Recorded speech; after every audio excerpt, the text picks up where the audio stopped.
Hey, what's up? This is Kevin from Kevin's Barbecue Joints, and in this episode, I get a chance to talk to JD from Primitive Pits. It's another of my series on Meet the Pit Builders. I've been intrigued for a while to talk to him. When I interviewed Brendan Lamb from Smiley's Barbecue, he mentioned that he has a primitive pit and mentioned I should talk to him, and I had been wanting to talk to him, and you're going to really love it. It's so interesting. He's got a million stories. He's been deep in the world of barbecue cooking wise for his entire life, but he had a career outside of barbecue in the music and sound business. I'll let him explain because he'll explain it in the interview. But that was always in the back of his mind to barbecue, to open a barbecue restaurant, which he did. And then from there, it turned into the pit rental business and then the pit business. So we get all into pits and design and who he's hired on and brought on to figure out the mechanics of the pits. It's very cerebral and interesting, and I think you're gonna really love it. It's a great interview.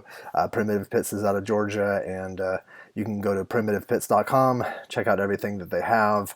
They have pricing on their website, which is interesting. They also have pit rentals, and they have pricing and stuff. So check it out. Thanks, GD, for taking the time. And I am proud to have the Smoke Sheet as my sponsor for the podcast. I've been on board with the Smoke Sheet since day one. It's a weekly email newsletter that it's super easy to sign up for. Just go to barbecuenewsletter.com. That's bbqnewsletter.com. First and last name, email address, boom. You get it once a week, and you will check it out every time it comes in. And you'll read it, and you'll see a bunch of stuff that you didn't know. I read it each week, and I'm surprised that I missed out on specific news. And the cool thing about it, too, is it has a lot of event listings. And they're events ahead of time, so that way you can sign up for these events and schedule a trip to go out to these specific barbecue events. That part alone is really cool, but there's barbecue news about openings, about closings, about different things within the barbecue business. There's also a recipe of the week that is a really good recipe. It's one hand curated by Ryan Cooper, barbecue tourist, and Sean Ludwig, NYC Barbecue, who run the Smoke Sheet. They choose a specific recipe that'll be a good one each week. And when you go to their website at bbqnewsletter.com, you can see the archives and see all the back ones too. But they also have links to great podcasts and YouTube stuff. And it's just, seriously, it's chock full of information. And I wouldn't stand behind it if I didn't really like it. So I'm super excited that we're doing this partnership. Again, it's bbqnewsletter.com, the Smoke Sheet, barbecue news worth consuming. And if you're digging these, please subscribe. That way you don't miss out on any of them. Also, I have a website at kevinsbbqjoints.com with tons more content, links to all my podcasts, all the YouTube stuff, as well as barbecue joint tours, butcher shop tours, lots of great stuff. But enjoy this. Well, I don't ever really have a lot of time to do podcasts and all that because I don't commute very far. I live a mile and a half from the shop, but I've gotten to where we're doing so much now podcasting. Like I listened to your Pat Martin because I went into his restaurant like right when he opened. Oh, wow. Okay. And the one in Nolansville, I want to say 13? oh no, like early, like 9 or like 10. oh, The like first 9 one. Yeah, me and my wife went and scattered it out. I'll never forget this. And 30 minutes out, and I got out of the car, and the very first thing I did was got out of the truck, went around the back, and I met Pat in the pit house. He probably don't remember this. I just went in there. I said, I just want to make sure you're using wood. He goes, what the hell else you think I'd be using? It sounds like so. Isn't it funny, like listening to Pat, like on that interview, and if you watch it, it's kind of cool because like I like it because the background gets darker because he's driving at like in dusk during dusk, but everything coming out of his mouth is Pat Martin. It's just how he is. Well, I'll tell you, I don't know so much of what I know about barbecue is sectionalized, and Pat Martin's talking about cooking half pigs with Sam Jones, and I'm like, I didn't know that. I didn't know that was even for something. events. I mean, I was like, well, okay, that's cool. Yeah, there's a lot of little like, and everything was like so dead honest and like just matter of fact. He is. I called his store one time to get him involved in an event 3 or 4 years ago, and he happened to answer. Now, I went to his store because I had a studio next door, the one on Belmont campus, nearly every week, usually 3 times a week. And I didn't ever really see him at that Belmont store. It was a really kind of a midtown store, and I think he worked the other places. He's building all these other stores. Yeah. But I called him one time, and I got him on the phone, and I called the other store. And it was like 10 till 11. I'll never forget the time because it was being a restaurant guy. I know it can be itchy after 11 till 2. Of course. I call, hey, say, Pat, you got a second? I want to talk to you about being an event. He goes, dude, I got people lined up right now for barbecue. The last thing I care about is an event. Click. He didn't know who I was, and I get it, but that's Pat Martin. And that's funny though that he actually is the guy that answered the phone. I think that's awesome. That's yeah, I know. Spectacular. And I knew it was him because I know who he is. But he's a great guy. Oh yeah, that's so great. Like imagine that's what I would love to film someday is him and Sam Jones and Wayne Mueller and who I forget the other guy. And have them all in the same room talking, just hanging out. Like it would be such an just be a fly on the wall for that situation. Yeah, there's a common bond, and I've asked Wayne. And I don't know the other guys to ask him, but Wayne tells me that there's a common bond. Wayne says, well, there's a guy from New York who doesn't, Brooklyn. Durney? Billy Durney? Billy Durney. He goes, and then there's a hillbilly from North Carolina. And he goes, there's me. And then there's, some other guys. He goes, we get together and we have something that's common that none of us can explain, but there's a brotherhood. And that's what it is. It's Billy, Pat, Sam, and Wayne. That's a group, yeah. And it's not a fraternity. It's more of like, I think Pat's dad died early. Wayne's dad died. I think there's some connectivity with the fact that those guys just kind of grew up in that home that like all of us kind of in that age did. Yeah. And they're all kind of around the same age. I think Sam maybe is the youngest. Yeah, Sam is. I don't know how old Sam is. I don't know Sam. I've been in the same room as him and Billy Durney once or twice, but I'm kind of like a new guy to the barbecue party in some circles. But we were cooking a long time before Pat was open. Matter of fact, there used to be a barbecue place in Franklin, and Franklin's south of Nashville, and it's about 30 minutes south, and it wasn't very good. And it was Texas barbecue, and I felt like at the time, this is probably late 90s, that I was the only guy in town that knew that wasn't great Texas barbecue. But then I started meeting these artists, in the late 90s. We got this big influx of Texas artists. East side of Texas, a lot of them. But we did get some Central Texas guys. And it was really good to kind of meet people and like be in the studio recording a guy and go, hey, you like Texas barbecue? He's like, dude, I'm from Texas.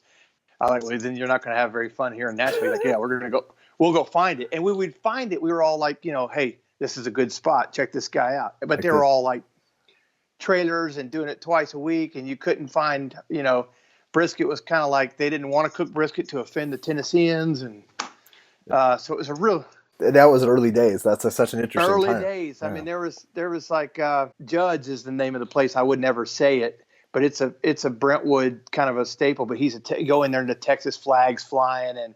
But God, don't go in there and judge the Texas barbecue because it is Jack's Barbecue in Nashville is the only thing that in the early 90s you could say, well, they were there once. Yeah. But he had 2 stores downtown blew up. So is that the one with the big neon? The big sign going up? That's that a cool used to be sign.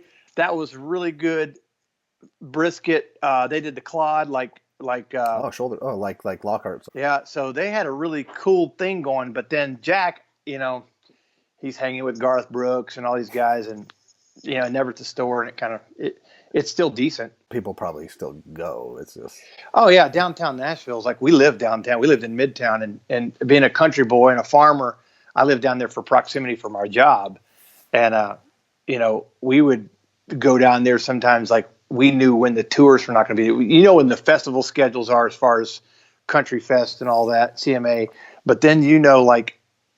The Tyson Chickens having a 8,000 people conference coming in. Century 21, the Dentist Association. You know when those are, so you're like, okay, this is a Tuesday night. We can go get Jack's. Yeah. And that's what our family lived and died by the whole going down there to eat Jack's. Only when we knew that, it wasn't horrible. It's just it used to be pretty decent. I have a feeling I might live a couple years, 2, 3, 5 years in Nashville for some reason. I feel like what's crazy? It's very Los Angeles, and it's part of the reason I moved out is because I needed a new scenery. I love the old boy school network, which believe it or not, a lot of them came from LA. It's just now a bunch of guys came into town that really don't have a job in the music industry. They're not in the industries. And it's a cool scene to hang out. The bar scene is ridiculous. It's fun. The restaurant scene has gone way up. Every one of my close friends from Los Angeles moved to Nashville, and they're like, it's too eerily close to Okay, Nashville. that's thanks. Hey, that was a tip. You just gave me But a tip. the traffic is not bad.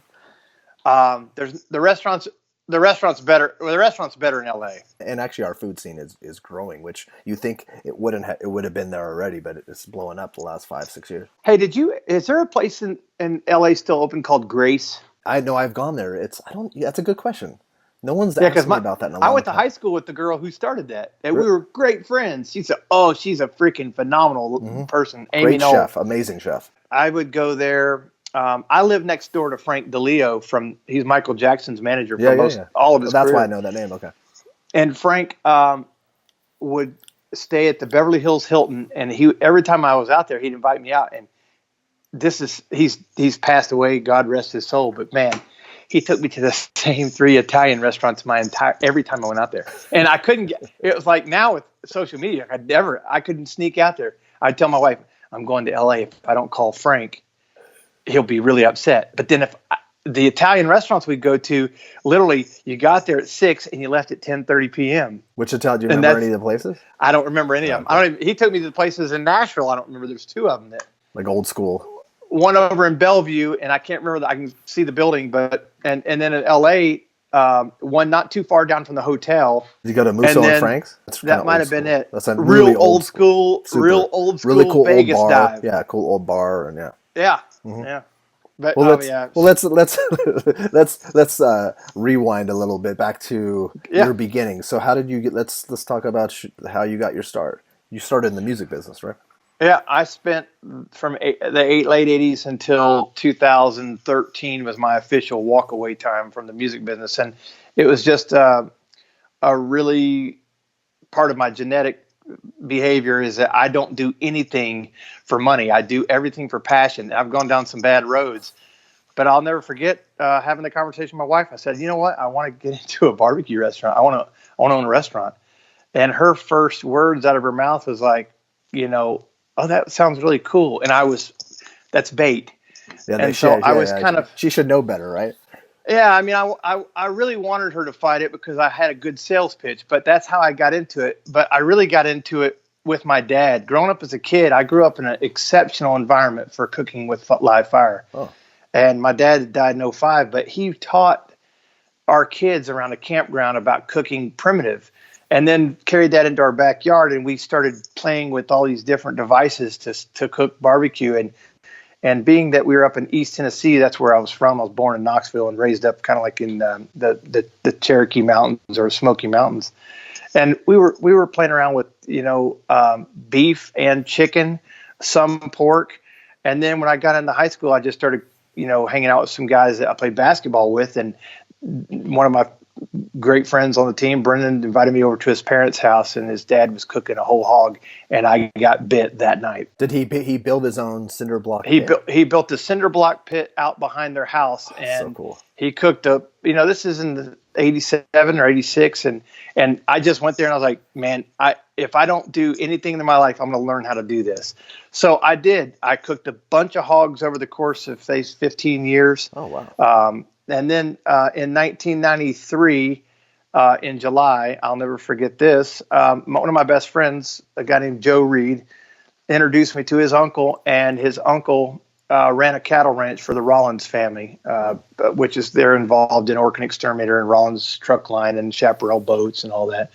And we go to John's, and he cooks a brisket and smokes a brisket. And, I just took a bite of it and lost my mind again. So here I am in a less than 10-year period.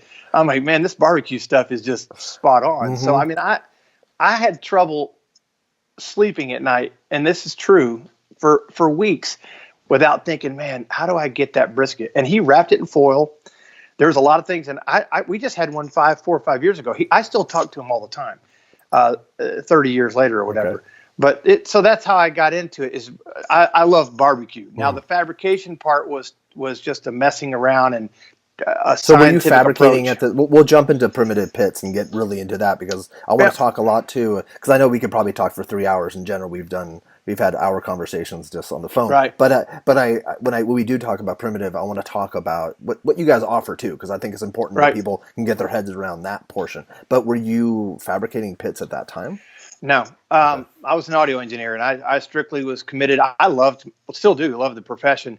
I started in 1994. I took an old refrigerator, and really with the guidance of an older guy who was a dog trainer, we tore apart this refrigerator, and he had an idea to pull the compressor apart. And then, I was on the phone with my dad, and then we finally started putting together what we thought would be a smoker. But I really approach it like audio with audio signal. You got a vocal going into a microphone, and it goes into a system, and then it ends up at the end user, Oh, whether it's that's on interesting. YouTube Yeah. or.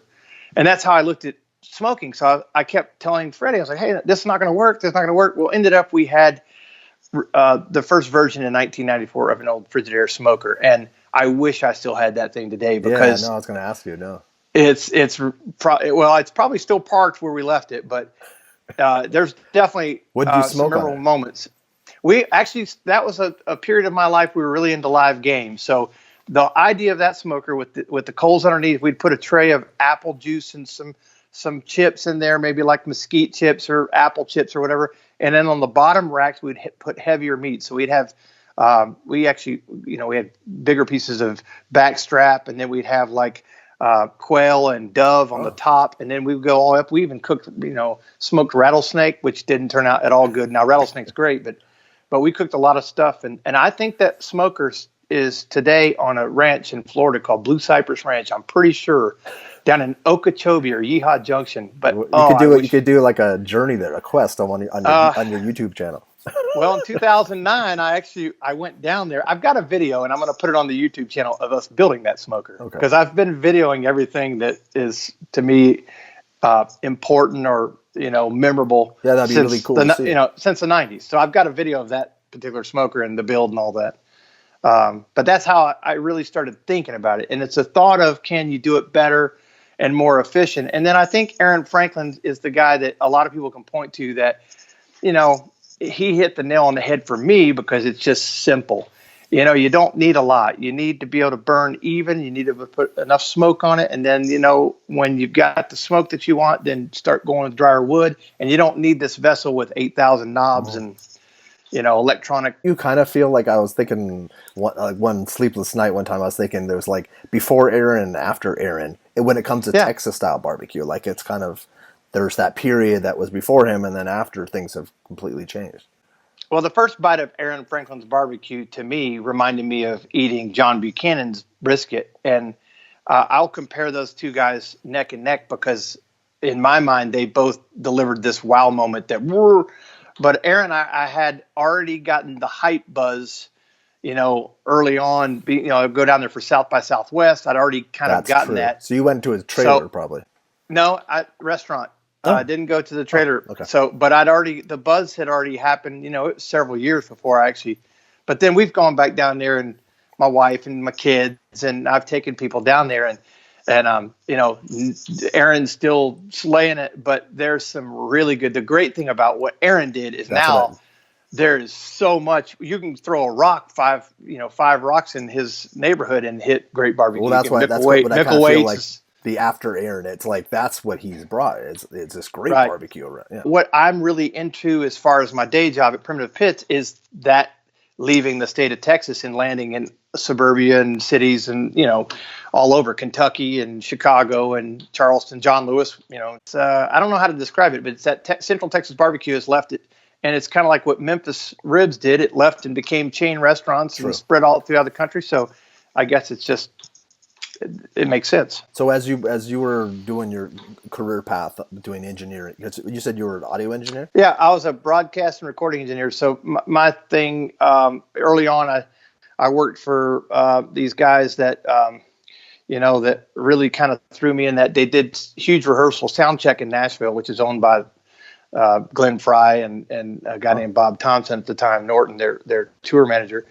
It was a rehearsal facility. So I got into live recording by everybody who came in to rehearse. I mean, all the big acts in the world, the world came in to record. I just felt like being a studio engineer bored me, and I got into live recording because at that time you're making VHS, you're making live albums, and that translated in that or moved over to DVDs. And then when the DVDs went away, that was kind of our business model. And we went into internet broadcast and did, we did live television, the Grammys, CMA Awards. We did these major award shows and major television music events. But I just started realizing that, it was not what I started in, and the passion was kind of, wasn't there. So, and how did that, like, I know you said that your wife gave you the quote unquote approval, yeah, but how did you from there actually find a space and do all that for a restaurant? Well, I started out like a lot of people doing food truck, and I did my homework, and we put people in business every day. I send a smoker out the door a couple times a week with somebody that's got a vision, and maybe their model's not tight. But I went out there with a food truck and started on a Saturday in Peachtree City, Georgia, at a farmer's market. And honestly, the very first time we showed up, we had no idea. We had a nice decked out truck, and it was just a great looking thing. And we had no idea what we were going to end up with. And by the third or fourth week, we had a line, we had success. And then it was a blur, Kevin, building the store.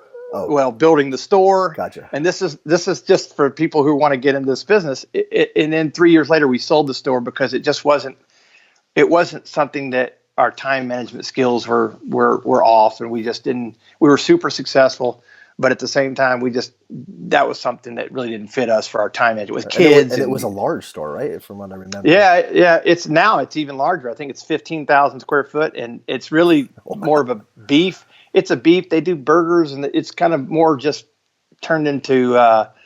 It's successful. Like a family restaurant. It's more of a family restaurant. But I had a butcher shop. Was raising cows, and I really had a lot on my plate. I mean, we had a huge operation, and I love raising cows, but it was a challenge. So that's kind of how I got into. Do you find that you dream big? Is that what happens? Yeah, I dream really big, and I'll tell you that's I do that same thing. I have that's a negative, and I listened to a guy in the music business 2 years ago. Or 3 years ago to conference, and he said you got to make a small to-do list and a big to do not do list. Oh, that's interesting. And Michael Rapino, and I was like, you know what? That's what I'm going to do. So I've really just been focusing on, staying focused, and Q-Torals and Primitive Pits is it. We did a rental business for, that's how we went from the restaurant business into the rental business based upon we were feeding Walking Dead and all the Marvel films and name dropping these guys because LA, which is interesting, and I think please do that because I think it's relevant. It adds. LA dumped in our backyard a film industry with this tax incentive in Georgia, so we weren't prepared for it. We heard about it. I'm like, I've got a pretty good idea what's going on in the entertainment business. I had no clue. There's a Pinewood in Georgia, right? Or am I Pinewood is probably less than 10 miles from our restaurant. Okay. And there's nothing from that Pinewood to our town. So see, I don't know if people even know that there's another Pinewood outside of England. Oh no, Pinewood's where all the Marvel films. Yeah. So I'll tell you what really got us is we opened the store, and we had about 7 months before the movie buzz hit. And I'll never forget. I worked for a guy in the music business in the early '80s, a guy named Mike Satrazemis, and he's up there in age, great guy, love him to death still to this day. His son is a producer of Walking Dead. I had been renting this facility called Riverwood Studios, and there was nobody there. It was an old film studio in Georgia. It was kind of where we parked some of our assets and our recording trucks. And I knew the owners, who's an LA guy. And he said, "Hey, you're going to have to leave. We got a possible movie coming in or a show." And I chuckled because every time they said that, it never worked out. Well, Walking Dead booted us out. So wow. The funny part about it is I was like, bummed because we had to move all of our stuff. We moved it back to Nashville, and we ended up moving into a warehouse up in Hendersonville. And then so I'm opening the restaurant. I got 7 months after the restaurant's open. I get a phone call one day, and so he says, "Hey, call this guy. He's got a television show. They want you to do a feeding of 100 people like late at night, like 11 o'clock. And I'm like, okay. And we did it. It was Walking Dead. And we started feeding them every week. And we built a great relationship with them. Of course, the show blew up. That was, so the show came out in 2009. This is like, they're already there. Yeah. This is 13. The restaurant didn't open until 13. And then, we got it. All of a sudden, here comes Marvel. And then the great thing is if you're in a big city, your restaurant, and then you got Paul Rudd and Scarlett Johansson and Michael Douglas, you better get your what together, and you better make sure that you got it together. And we didn't always because of no restaurant experience, I didn't always say that we were prepared for the volume and just the chaos that ensued. But Now, it's in good hands. what kind of rental business were you renting pits to people? When I left the music business, I kept a good part of the event entertainment in my blood, and I started producing events, concerts with the restaurant. And we would do stuff like we did Luke Bryan's farm tour as a restaurant. I did Bonnaroo. Wow. We did another couple festivals. I can't remember the names of them, like Tomorrow World and all these big festivals. We would go in and cook food, and we had to learn how to feed 6,000 people in a day. So when I left there, I kind of said, well, we can put together a stage, concerts, sell tickets, all that. And Oh, that's okay, what we did. okay. I So see. we'd do it in our parking lot. We would do it, down the street at parks. We did it in other cities. We did it at Clemson, South Carolina. And, we knew how to serve food, but we carried around these pits, 500 gallons and a couple thousand. And, probably within 2 months, a couple of years after we got going, we realized we didn't start by a decision that we proactively said, let's start a rental business. It started, we just joking a couple of years later, like, hey, we started this because somebody asked us. Wow. And that's exactly how we started building primitive pits to sell. Okay. A guy came and said, hey, I want to buy that. And we were like, no, I was like, okay, let's do it. And he's in Marietta, Georgia. And he bought our first for sale pit that really wasn't for sale. But was it a 500 or 1,000? it's a 500. And I just touched base with him for the first time last week. And he had no idea that he's still at the 500. And, 4 or 5 years later, here we are. We push a pretty good amount of pits out for just a little small pit maker in Georgia. Did you bring on someone for the engineering aspect, or did you just No, I had already been into this style of smoker, just not, Yoder had really built a good smoker that, kind of caught my eye early on. I think they came out in 07. Mm-hmm. So I was on top of that, and I'd seen all these kind of what I call horizontal offsets. And I was in tune with that based upon my experience with the horizontal smoker. And I knew that you could get a really good cook out of a horizontal. I just had a lot of problems with hot spots. And I fought hot spots. Now I'm super confident. I know exactly what's going on with that. Yeah. We can get into some of that later with CFD. But I just started tinkering. So, and I didn't get Aaron Franklin's book till this like 4 months ago. Really?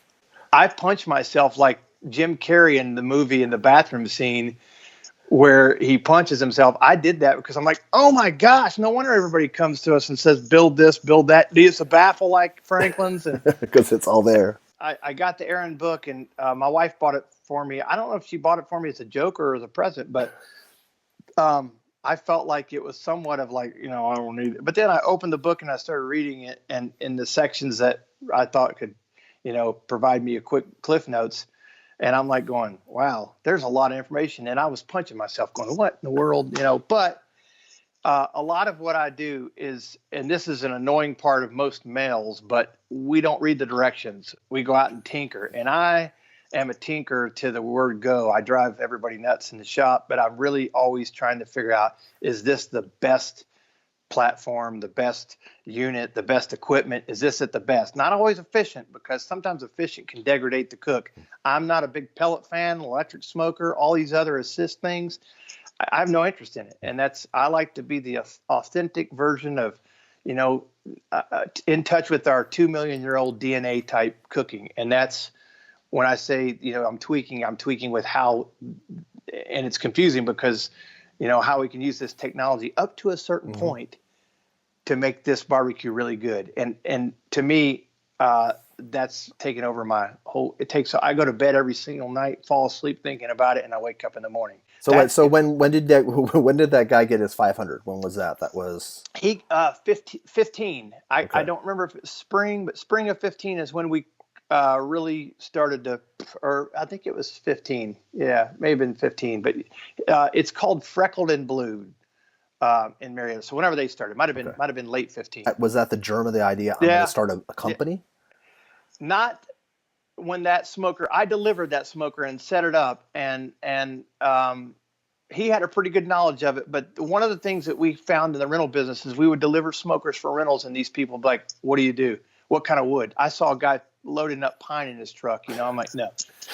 No, Please that's no. not going to Please work. no. And so we went out and approached the building the smokers for public, just like we did for that rental situation.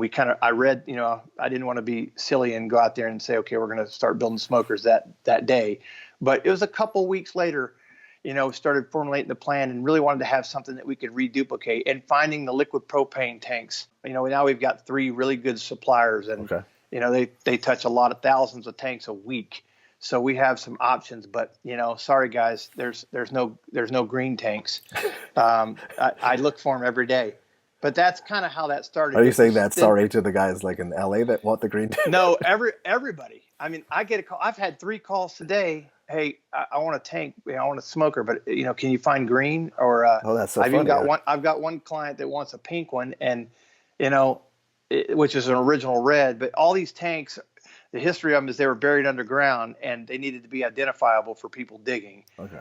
And there's been changes in laws, and it's hard to find some of these patinas people want. But anyway, so we got into building the barbecue smokers, and trust me, it was a really risky move, and my wife wasn't as quite on board with that plan as she was starting the restaurant. But we really love it. We're growing this year.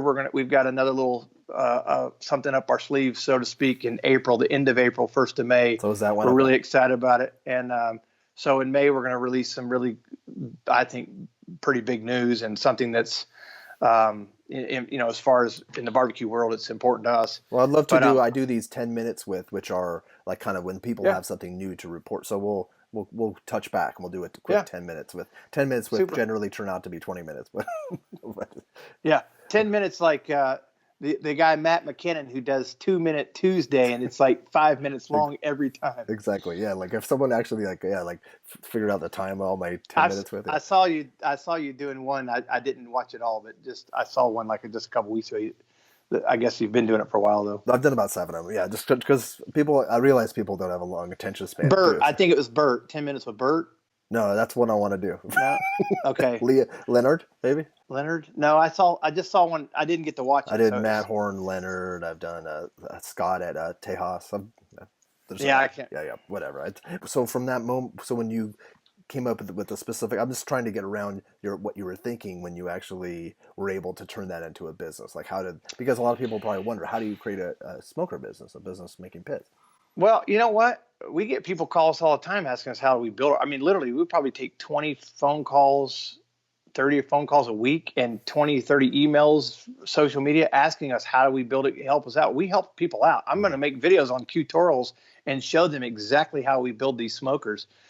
Because honestly, it goes back to my music business days, and it goes back to my childhood. I've had trouble doing anything to make a living that I just wasn't passionate about. So I started doing this because there was a need, guys that wanted to open barbecue restaurants and wanted to cook like this. And I believed in this Texas style barbecue, Central Texas style barbecue. And 2, this unit worked. I cooked on it as a rental unit. So we had a rental company, but I did a lot of cooking, not a ton, but I did a lot.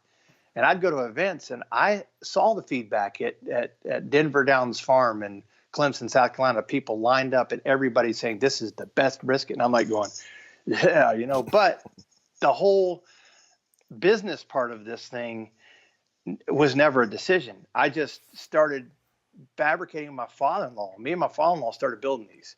Okay. And when my dad passed away, it was kind of, well, it wasn't funny. It was one of those things where I was like, if he were alive, he would be right.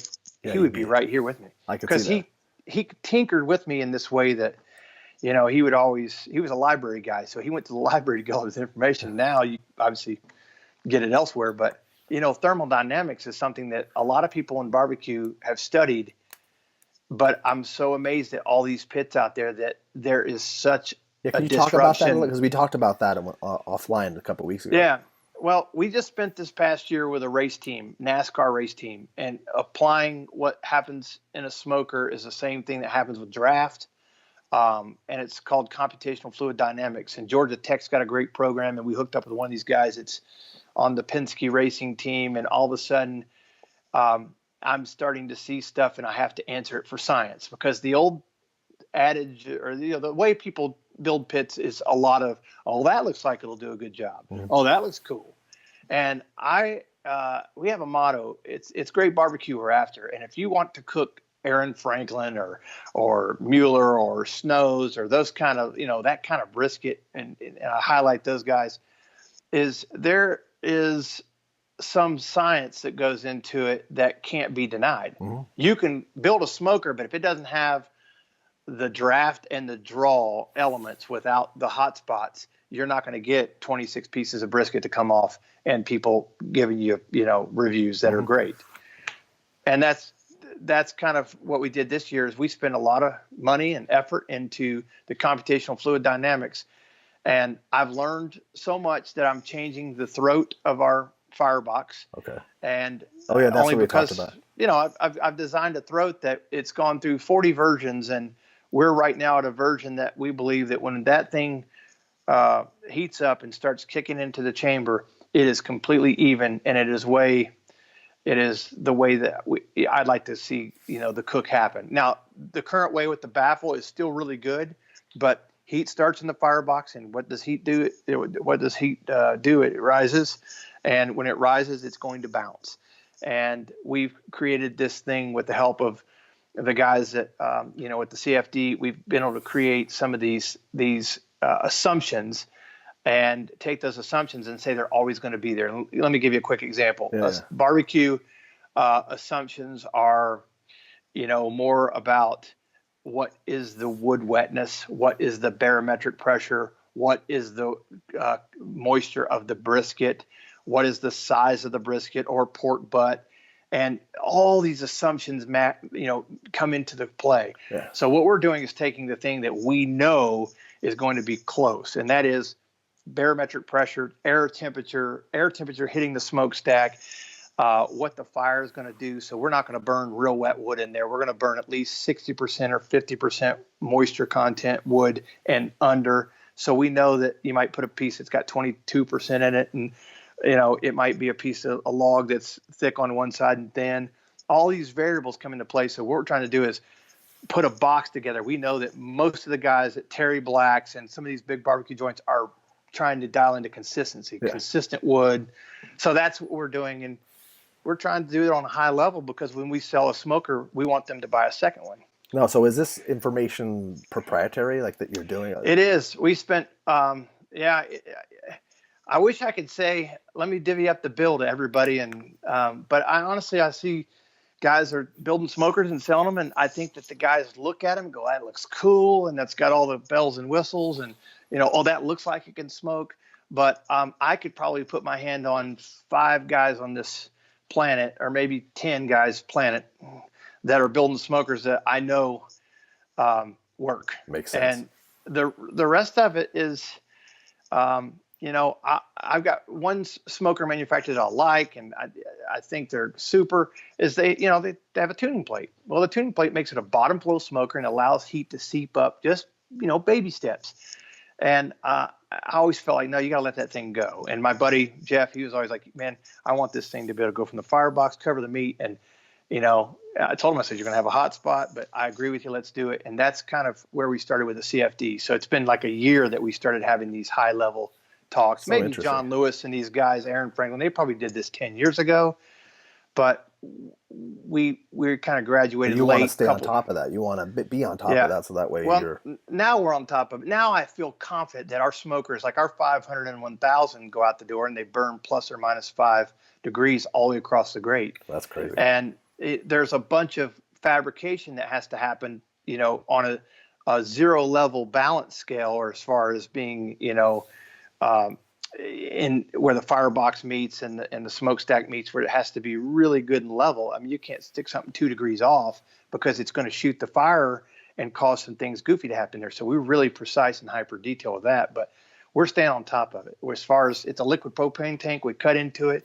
We're going after thick tanks. I'll go through the yard, and before I make a purchase, sometimes I got to go spend 2 days and stay in a hotel and go walk a yard and find out, reaching up underneath, fighting snakes and all that, and feeling my finger and making sure that tank is not, like a late 80s, early 90s tank when the steel started to get, a little thinner because the federal government makes you have these tanks for liquid propane pressurized tested. So there's certain components on them that That's make true. them That makes sense. thick. But it's mainly now in the caps is where they're finding where the pressure would release. And, so that's kind of one of those things where we really feel like we're on the ball. We're barbecue nuts, and that's where we've got some people that are working with us, and they're my friends, and we feel good about what we're doing now. So for Primitive, what are your lead times and what do you offer? Well, one of the things that I really stepped in early on several years ago, I felt like the boom was happening, and I felt the boom hitting us. And last year, I really felt like we weren't doing our job of getting the smokers out. So I made a commitment, Kevin, that is going to always be a decision based upon the owner and their vision for the company. But I don't want people to wait 8 weeks. That's just for Primitive Pits. So I put the cap at 8 weeks and said, we've got to go. We were several months backed up. I'd like to be 8 weeks, and I'd like to be able to bring people in, and we work with them and really nurture, their development, and they have to care. I mean, we don't hire somebody that we don't vet out for 6 months, and then they get hired. And it's kind of like guys that want to work at the pit room at Franklin's.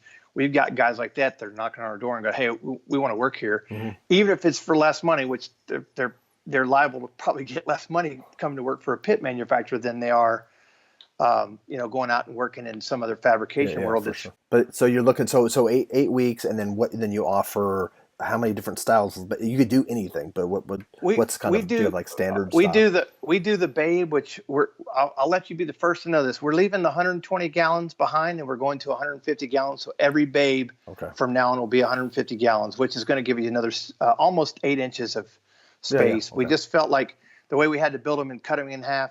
And then we build the 250. It's $3,400. It's the best money you can spend for 9 briskets. You can go on there. We've got guys that are today making good money, great money, and they're going to graduate in the 500s. And then the 500 at $5,400, that's what we sold the first one for.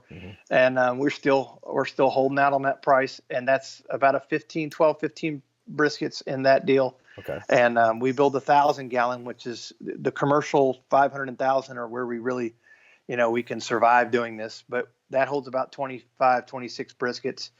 And we build that with a jumbo firebox. We build all of them with a jumbo firebox if you want it, or fully insulated, semi-insulated. So you could do all, like those are all tweaks, like customization. Yeah, I mean, we got a customer that called us today and said it's -1. And we got one that yesterday says, hey, it's -25.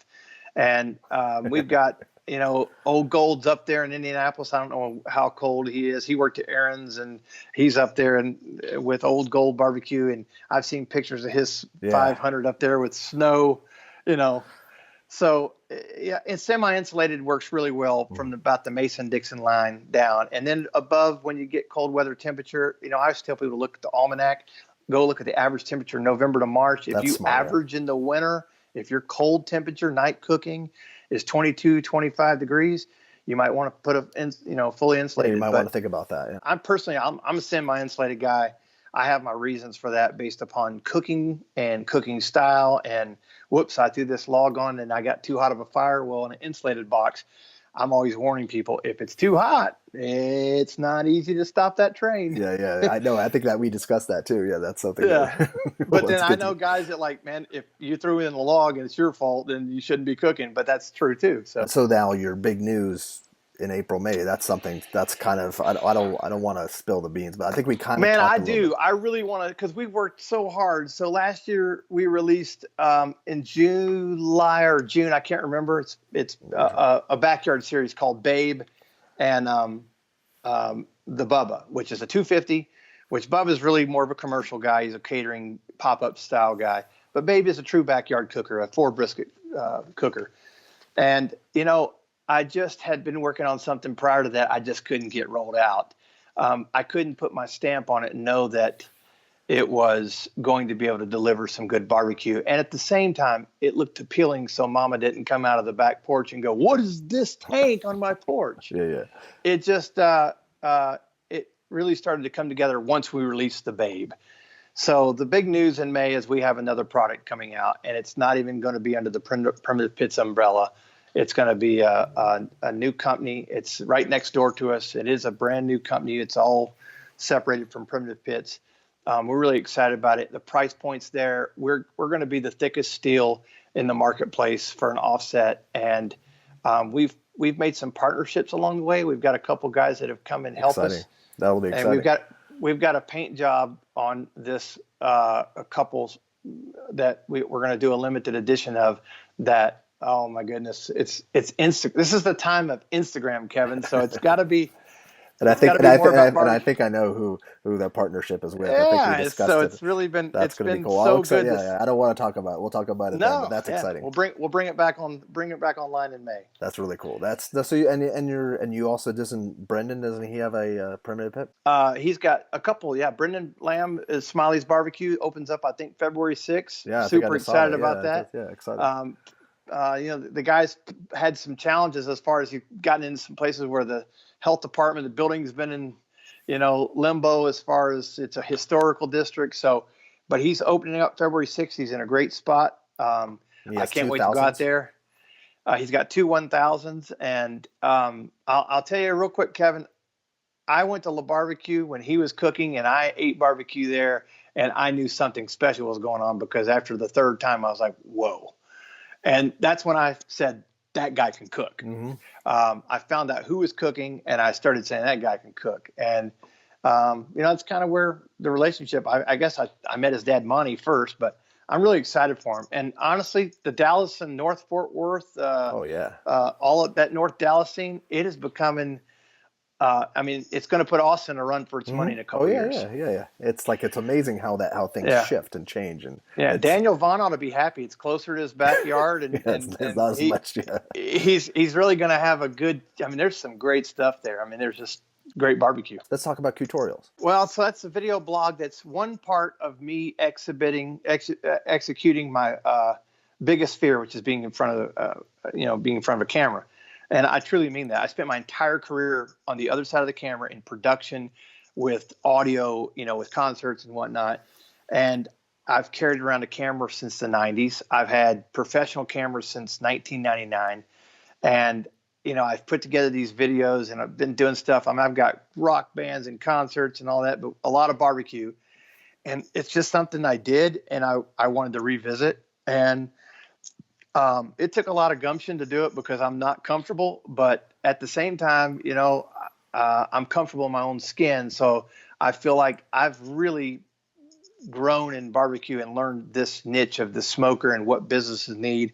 And I love live fire. So I really wanted to put this together, and they're hard to make. I'll sometimes get home at 8 o'clock and we'll be back in the shop like before the sun comes up. And so Sunday I want to hang out with my family, and as soon as I Editing. got like an hour, I'm going to go, okay, I'm going to go shoot this real quick. And the last one I shot, no joke, I really wanted to complain to everybody for the vlog. Instead, I did the vlog. It was 25 degrees and the weather said it was going to get to 40. And my app says it's 40. It got 25. And actually during the shooting, you can see the sun is out, the sky is blue. And as the morning comes up, it's like gray and the clouds are jetting by. The wind's beating me up, but I love doing it, and I'm going to continue. Yeah, they're fun and they feel authentic, and I like Yeah. it a lot. Yeah. And I try to throw in, like over the holidays, I threw in stuff that it got good feedback. It's a small little channel. It's nothing that, I really intended on being any more than just, it's fun for me, but I love doing the thing with snows and breaking in. I told Clay, I have this idea. I want to, and I don't know what their true thoughts are, but Brendan was kind of pumped me up. Yeah, I'll do it with you. We're going to steal Tootsie's book and her cookbook or her process. And we've done a couple others that, Yeah, and now your one aren't with released Roy yet. was great. Yeah, Oh, the yeah, Roy I'll was put like, links to all those. yeah, man, I appreciate it. Roy is just one of those guys. He's my hero. And I'll give Clay, at Snows, Clay Coggill a plug.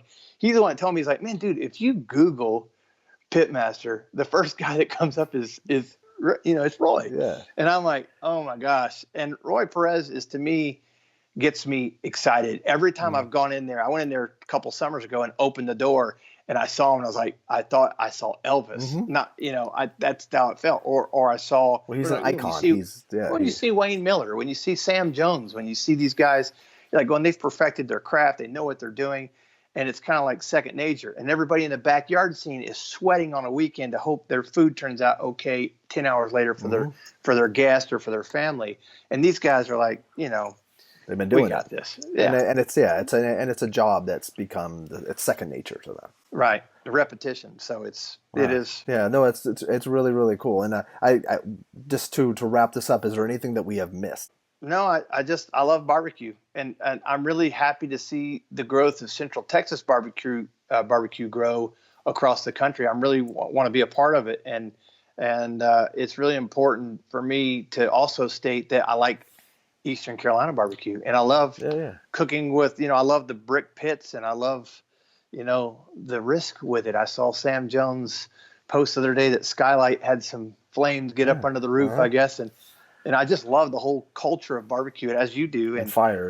By the way, your podcast is on fire. Every time I see you have a new guest, I'm like going, "What's a superstar?" And then I'll watch that one here in a little bit. We'll put it on the shop, and then the next one, it's a superstar. So I've got like, thank you. Well, I have more. Like I have more to edit, but I love it, and I'm humbled that these people want to. You do a good job. Thank you. I watched. I guess it's been a year and a half. I guess I don't know. For the first time I saw, and I like your approach that it's kind of what's the guy's name? He has a bad rap now, but Charlie Rose. I felt like he's my idol in this respect. Charlie Rose of barbecue. There you go. No, that's who until he had his little allegations. I felt like I loved his style, and I loved his conversation. I want it to be a conversation. That's my whole goal. I'm not good at interviewing. I want to do it. Matter of fact, one of the funniest moments was interviewing Daniel Vaughn, and he's like telling me I'm interviewing the interviewer, and he's like, "No, dude, let me answer the question." Oh, that's so funny. So I'm trying to learn how to. Daniel was actually my second interview for this, and I've known him forever. And I was like deep down inside, I was nervous, but then after like 5 minutes, he's such a master at speaking. Man, that guy knows more, and it's not because he's kind of playing the part. He really knows from the slaughtering an animal to cooking an animal, and everybody in between that does it, and always learning. And that's why he's that's why he's the editor of a magazine for barbecue. Yeah, it's amazing. It's interesting. I watched his journey from blogger to this. It's exciting. But I followed his blog, and that was so interesting because I lost touch when his blog went away. I had no idea he really, had gone to Texas Monthly to do barbecue. Oh, interesting. I missed it. I thought he was going to do some other editorial, and then a few months later, I saw, okay, he's doing barbecue. Yeah, and good for him. I'm so happy for him. Yeah, and I'm excited to see this list. I mean, a lot of people outside of Texas don't understand that this top 50 list it kind of pushes the needle for barbecue all over.